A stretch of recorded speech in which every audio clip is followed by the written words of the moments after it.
सोलापूर जिल्हा परिषदेच्या शिक्षण विभागात गेल्या वर्षभरापासून या ना त्या कारणाने चर्चेत असून सोलापूर झडपीच्या CEO मनीषा आव्हाळे चांगल्याच ॲक्शन मोडवर असल्याचं दिसून येत आहे। माध्यमिक शिक्षण विभागाला गेले वर्षभर कायमस्वरूपी शिक्षणाधिकारी मिळत नसल्याने शिक्षण विभागात मोठा गोंधळ चालू आहे। शिक्षणाधिकारी भास्करराव बाबर यांच्या सेवानिवृत्तीनंतर त्यांच्या जागी अनुक्रमे सुलभा वठारे, जावेद शेख, तृप्ती अंधारे, नंतर मारुती फडके असे शिक्षणाधिकारी पदावर विराजमान झाले। पण फाईल गहाळ प्रकरण व प्रलंबित कामे या कामाचा धसका घेऊन एकही शिक्षणाधिकारी पदावर जास्त काळ थांबला नाही।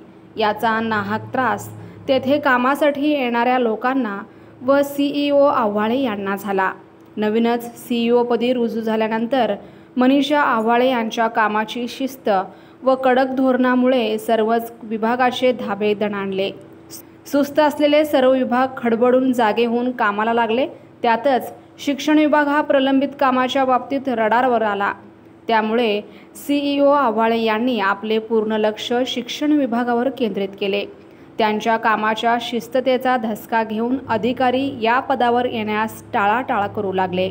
यातच मारुती फडके यांची शिक्षणाधिकारी म्हणून निवड झाली, पण ते पद स्वीकारल्यापासून आजारी असल्याचे कारण देत दीर्घ रजेवर गेले। त्यातच नवीन रुजू झालेल्या उपशिक्षणाधिकारी तृप्ती अंधारे यांच्यावर प्रभारी चार्ज देण्यात आला।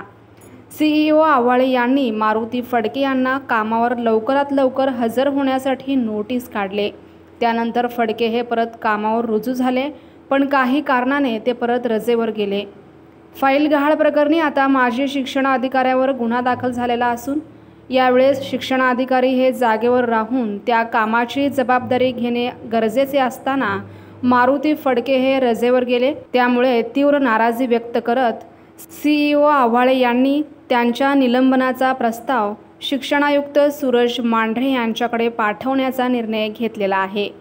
याबाबत अधिक माहिती देताना ते म्हणाले की तक्रारीच्या अनुषंगाने असं आहे, त्यांनाच आपण त्यांची टीमची कमिटी करून प्रत्येक तालुक्याची आपण करणार आहोत। अशा 11 कमिट्या आपल्या होतील आणि ह्यांच्याकडे आपण रँडमली तालुके अलॉट करून म्हणजे दुसरे तालुके देऊन आपण त्यांच्याकडून चौकशी करून पुढच्या 1 ते 2 महिन्यामध्ये ह्या सगळ्या तक्रारी मार्गी लावण्याचा आपण प्रयत्न करणार आहोत। ज्या अर्थी एक स्ट्रीमलाईन मागची पेंडन्सी क्लिअर होईल, पुढचे जे काही येतील ते प्रकरणं होतील आणि कुठेतरी न्याय देण्याचा प्रयत्न मला वाटतं या सगळ्या प्रक्रियेमध्ये आपल्याला एक दिसून येईल। ही एक सुरुवात आहे, हा एक प्रयत्न आहे। ह्या प्रयत्नाला तुम्ही सगळ्यांनी साथ द्यावी अशी मी आशा बाळगते आपल्याला कशी विनंती करते। गेल्या 3 वर्षापासूनचे जवळपास 32 कोटी रुपयाचे DPDCचे फंड्स आहेत, त्या संदर्भात काय निर्णय आहे? ही चर्चा DPDC मध्ये पण झाली होती आणि तेव्हा पालकमंत्री महोदयांनी असा निर्णय घेतला होता की आमचा जो काही खर्च आहे त्याच्यासाठी परवानगी मिळू शकते का। आता जवळजवळ 32 कोटी मागच्या 3 वर्षाचा अखर्चित निधी आहे वेगवेगळ्या विभागाचा, त्याच्यामध्ये आरोग्य आणि शिक्षण सर्वात जास्त आहे। तर त्याच दिवशी कोइन्सिडेंटली फॉर्च्युनेटली असं झालं की GR आला की मागचा तुम्हाला कोणती परवानगी लागणार नाही, मागचा जे काही खर्च आहे अखर्चित निधी आहे त्याला खर्च करण्यासाठी आणि तो तुम्ही 28 फेब्रुवारीपर्यंत खर्च करू शकाल। आणि त्याच अनुषंगाने आता आम्ही पूर्ण आढावा बैठक सुरू केलेली आहे आणि ही कशा पद्धतीने पूर्णपणे आपण खर्च करू ह्याच्यासाठी आमचा प्रयत्न राहणार आहे।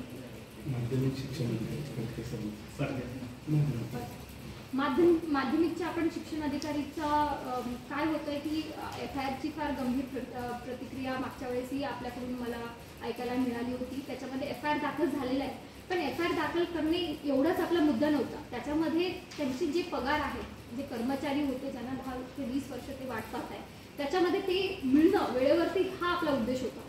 आणि जर शिक्षण अधिकारी फक्त वेळ मारून येत आहेत किंवा सुट्टीवर जात आहेत, 2 दिवसाची सुट्टी, 8 दिवसाची सुट्टी, आता परत ते सुट्टीवर गेले, तर त्या अनुषंगाने मला एकंदरीत त्यांचा वेळ काढूपणा आणि निष्काळजीपणा आणि इतरही लोकांना न भेटी देणे, उपोषणांना परावृत्त करणे, अशा सगळ्याच घटना घडून आलेल्या आहेत। माझे निर्देश ते वेळोवेळी ऐकत नव्हते, त्यामुळे मी मांढरे सरांनाशी बोललेले, आयुक्तांशी बोललेले आहे आणि त्यांच्यासमोर विनंती केलेली आहे की आपण ह्यांचं सस्पेन्शन मी प्रस्ताव पाठवत आहे, आपण स्वीकारावं आणि इथे असा रेग्युलर असा चांगला एक शिक्षण अधिकारी द्यावा जेणेकरून आपले सगळे जे माध्यमिकचे विषय आहेत ते मार्गी लागतील।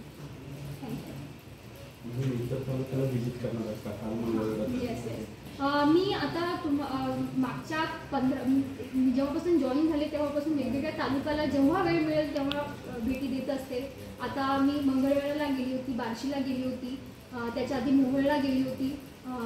असं वेगवेगळे, आता साऊथमध्ये पण मी तपासण्या केलेल्या आहेत. तशा वेगवेगळ्या तालुका, आता फक्त करमाळा, माळशिरस आणि पंढरपूर असे 3 तालुके माझे राहिलेले आहेत.